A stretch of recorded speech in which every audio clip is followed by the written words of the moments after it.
भारत के संविधान का और संशोधन करने वाले विधेयक पर विचार किए जाए। शुद्धि के अध्ययन मत विभाजन इस प्रकार है।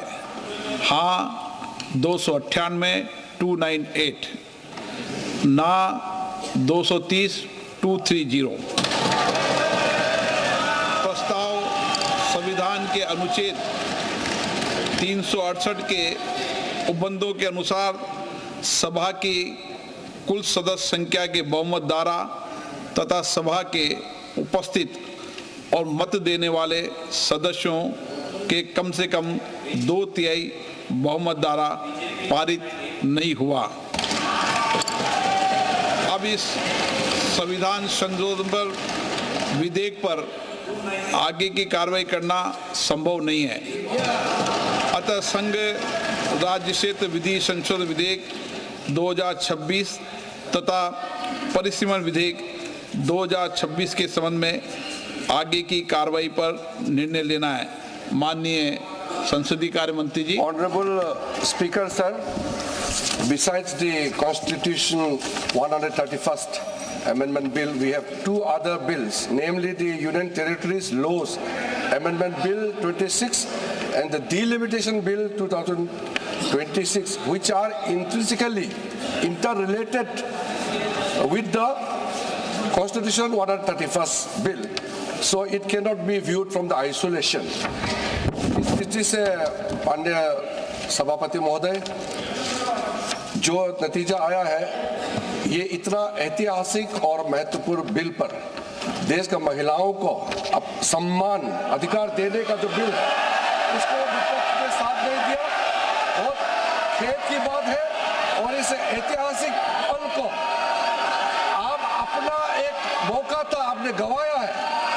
आदरणीय नरेंद्र मोदी जी के नेतृत्व में महिलाओं को जो सम्मान देने का, अधिकार देने का हमारा अभियान जारी रहेगा और हम अधिकार दे के ही रहेंगे आगे। अब सभा की कार्रवाई आगे दो शेष जो बिल्स है उसको आगे नहीं बढ़ाने का मैं अनुरोध करता हूं। सभा की कार्रवाई कल दिनांक 18 अप्रैल 2026 को प्रातः 11 बजे तक के लिए स्थगित की जाती है। तो इस वक्त की बड़ी खबर आपको बता रहे हैं। बड़ी खबर है संविधान संशोधन विधेयक जो है 131वां संविधान संशोधन विधेयक वो पास नहीं हो सका है, क्योंकि इसके लिए संविधान संशोधन के लिए 2/3 मेजॉरिटी की जरूरत पड़ती है, लेकिन 2/3 मेजॉरिटी सरकार के पास थी नहीं। और जो बाकी दो विधेयक थे, चूंकि इंटरलिंक्ड हैं इसी विधेयक से, इसी संविधान संशोधन से, इसलिए दोनों बिलों पर कोई चर्चा तो हुई है, लेकिन उस पर वोटिंग नहीं कराई गई। पक्ष में 298 वोट पड़े हैं और विपक्ष में 230 वोट पड़े हैं। 131वां संविधान संशोधन 2/3 के हिसाब से देखा जाए तो सरकार उस आंकड़े तक नहीं पहुंच पाई जिसके जरिए 131वां संविधान संशोधन को पास कराया जा सके, इसलिए बिल गिर गया है। पक्ष में 298 वोट पड़े, विपक्ष में 230 वोट पड़े हैं और ये संविधान संशोधन विधेयक जो है वो गिर गया, क्योंकि संविधान को जब आप संशोधित करना चाहते हैं तो उसके लिए 2/3 मेजॉरिटी की जरूरत होती है, लेकिन ये हुआ नहीं है। ये आंकड़ा अब सरकार के पास है नहीं और ये संविधान संशोधन विधेयक जो है वो गिर गया है। और बाकी दो विधेयक चूंकि इससे इंटरलिंक्ड हैं तो इसलिए उन पर वोटिंग नहीं कराई गई। सरकार ने दोनों विधेयक को वापस ले लिया है।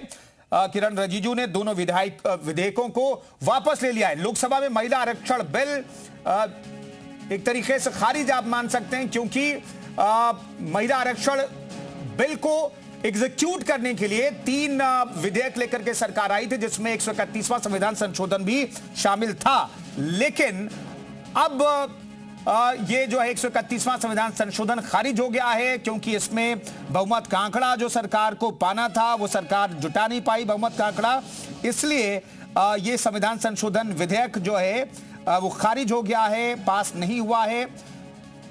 489 जो है सांसदों ने वोट किया था, 298 पक्ष में पड़े और 230 वोट विपक्ष में पड़े हैं। 131वां संविधान संशोधन विधेयक पारित नहीं हो पाया है।